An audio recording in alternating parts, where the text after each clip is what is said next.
guys, welcome back to my channel, and for today's video content, I'm gonna share to you our learning task 2, which is the literary elements. So without further ado, let's go! The first literary element is the narrative fiction. Narrative fiction is a genre that involves accounts of a sequence of connected events through step by step. It is a succession of events narrated in verbal medium. The narratives have to constitute a coherent whole. There are 7 types of narrative fiction. The first one is the short story. It is a fictional prose narrative that is shorter than a novel and usually deals with only few characters. A short story focuses on the incidents bigger or smaller and evokes strong feelings from its readers. The second one is the allegory. Allegory is the expression by means of symbolic fictional figures and actions of truths or generalizations about human existence. It is a symbolic fictional narrative that conveys a meaning of explicitly set forth in the narrative. Allegory, which encompasses such forms as fable, parable, and apologue, may have meaning on 2 or more levels that the reader can understand only through an interpretive process. The third one is the epic. It is a long narrative poem recounting heroic deeds, although the term has also been loosely used to describe novels. In literary usage, the term encompasses both oral and written compositions. The next one is the folktale. It is an old story that has been told again and again, often for generations. It is a story in the oral traditions or tales that people tell each other out loud rather than stories in written form.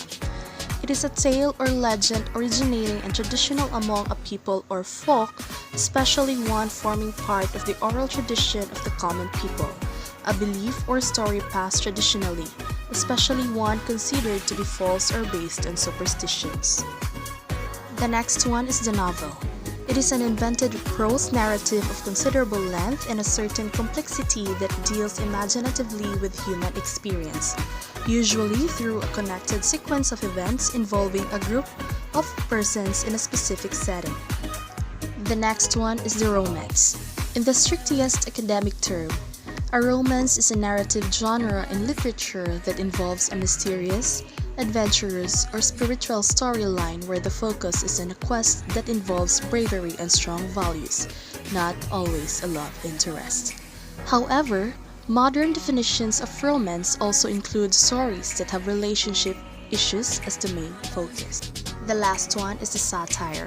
It is an artistic form, chiefly literary and dramatic, in which human or individual vices, follies, abuses, or shortcomings are held up to censure by means of ridicule, derision, burlesque, irony, parody, caricature, or other methods, sometimes with an intent to inspire social reform.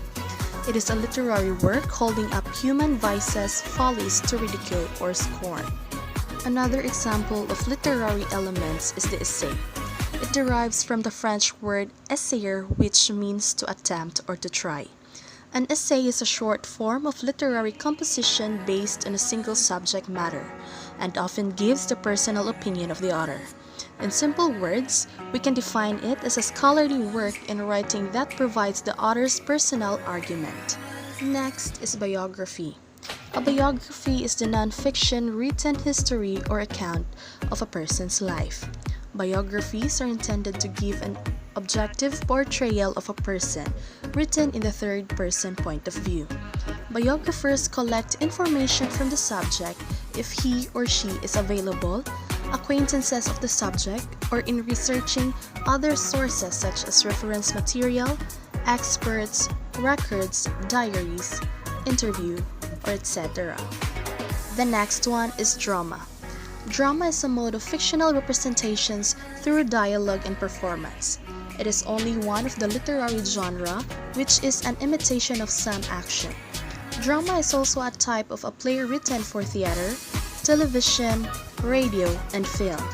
In simple words, a drama is a composition in verse or prose representing a story in pantomime or dialogue. It contains conflict of characters, particularly the ones who perform in front of audience on the stage. There are 6 types of drama. The first one is the tragic comedy, a dramatic work incorporating both tragic and comic elements. It became a genre of play that mixed tragic elements into drama that was mainly comic.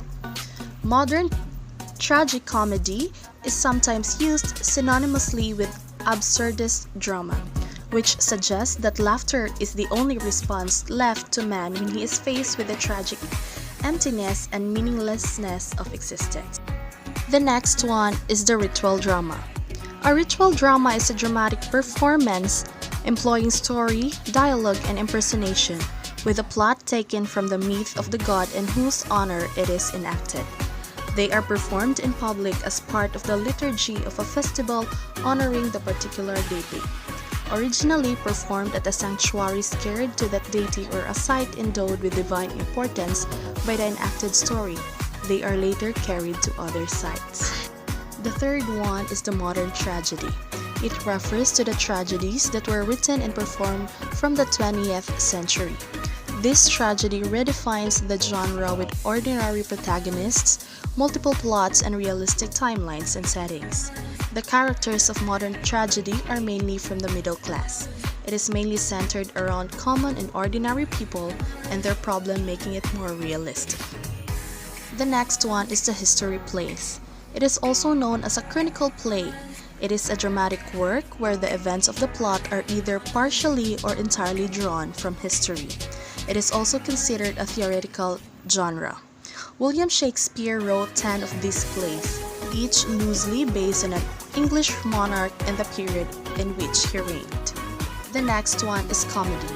It is lighter in tone than ordinary works and provide a happy conclusion. The intention of dramatists in comedies is to make their audience laugh. Hence, they use quaint circumstances, unusual characters, and witty remarks. And the last one for the types of drama is the classical tragedy. It preserves the unities, one time span, one setting, and one story, as they originated in the Greek theater. It also defines a tragic plot as one with a royal character losing, through his own pride, and a mighty prize. Modern tragedy redefines the genre with ordinary protagonists, realistic timelines and settings, and multiple plots. The next literary element is poetry. Literature that evokes a concentrated imaginative awareness of experience or a specific emotional response through language chosen and arranged for its meaning, sound, and rhythm. There are 3 examples of poetry. The first one is descriptive or observational lyrics. Description in poetry takes many forms. Some poets might communicate an idea of city life by describing what happens as they go to meet their friends. Some might describe a lover's eyes by comparing them to a kind of shellfish. Descriptive passages also use a variety of literary techniques and poetic devices to get their points across. The second one is the dramatic poem or monologue. In literature and drama, an extended speech by one person. The term has several closely related meanings. A dramatic monologue is any speech of some duration addressed by a character to a second person. It is also known as a dramatic monologue. It is meant to be spoken or acted. Similar to narrative poetry, dramatic poetry tells a story. You're most likely to find dramatic poetry in the form of dramatic or even comedic monologues or soliloquies written in a rhyming verse. The last one is the lyric poetry. Refers to a short poem, often with song-like qualities, that expresses the speaker's personal emotions and feelings. Historically intended to be sung and accompany musical instrumentation, lyric poetry now describes a broad category of non-narrative poetry, including elegies, odes, and sonnets. The first example of a lyric poetry is the ballad. It is a poem that tells a story, usually in 4-line stanzas called quatrains. The ballad form is enormously diverse, and poems in this form may have any one of hundreds of different rhyme schemes and meters. Nearly every culture on earth produces ballads, often in the form of epic poems relating to the culture's mythology. The next one is the ode. An ode is a form of lyric poetry, expressing emotion, and it's usually addressed to someone or something, or it represents the poet's musings on that personal or thing. The word ode comes from a Greek word for song, and like a song, an ode is made up of verses and can have a complex meter. The next one is the pastoral. It is known for exploring the relationship between humans and nature, and for romanticizing the ideals of a simple country life. The enduring popularity of the pastoral form of poetry suggests a wide resonance with these ideals. It is a literary work dealing with shepherds or rural life in a usually artificial manner and typically drawing a contrast between the innocence and serenity of the simple life and the mystery and corruption of city and especially court life. The next one is the elegy. It is a form of poetry that typically reflects on death or loss. Traditionally, an elegiac poem addresses themes of mourning, sorrow, and lamentation. However, such poems can also address redemption and solace. Overall, the artistic language of poetry allows such sentiments to be expressed and articulated in the form of elegy. The last one is the sonnet. Sonnet is a popular classical form that has compelled poets of centuries. Traditionally, the sonnet is a 14-line poem written in iambic pentameter, employing one of several rhyme schemes and adhering to a tightly structured thematic organization. An example of a sonnet is the Petrarchan sonnet and the Shakespearean sonnet. Another example of poetry is the narrative poetry. Narrative poetry tells stories through verse. Like a novel or a short story, a narrative poem has plot, characters, and setting. Using a range of poetic techniques such as rhyme and meter, narrative poetry presents a series of events, often including action and dialogue. And the last example of a poetry is the satirical poetry. These are variable in length, and the form originally derives from classical modes which set out to comment on human experience and especially to expose the folly or vice of men. The tone of each piece may range from bitterness to hilarity, depending on the poet's faith in human nature, and the value of satirical poetry depends on its originality, wit, and elegance. Language play rather than plot, characterization, or musical intensity is its main preoccupation, and the form appealed to the neoclassical age more than any other. And that's the end of my sharing of our learning task 2, which is the literary elements. See you in my next vlog!